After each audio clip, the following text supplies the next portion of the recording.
Why does your car release water droplets from the exhaust, especially in the morning after starting the car, even though cars run on gas, not on water? Well, this goes down to the combustion of air and fuel, which we call hydrocarbon, and oxygen, which is the air we breathe.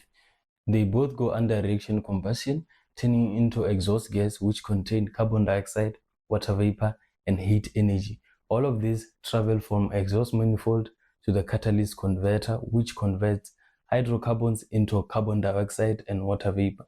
Since while it's in the morning, the metal is cold, this leads to condensation, converting water vapor into water droplets. So next time when you see water come from exhaust, don't panic, it's just your engine flexing a perfect combustion.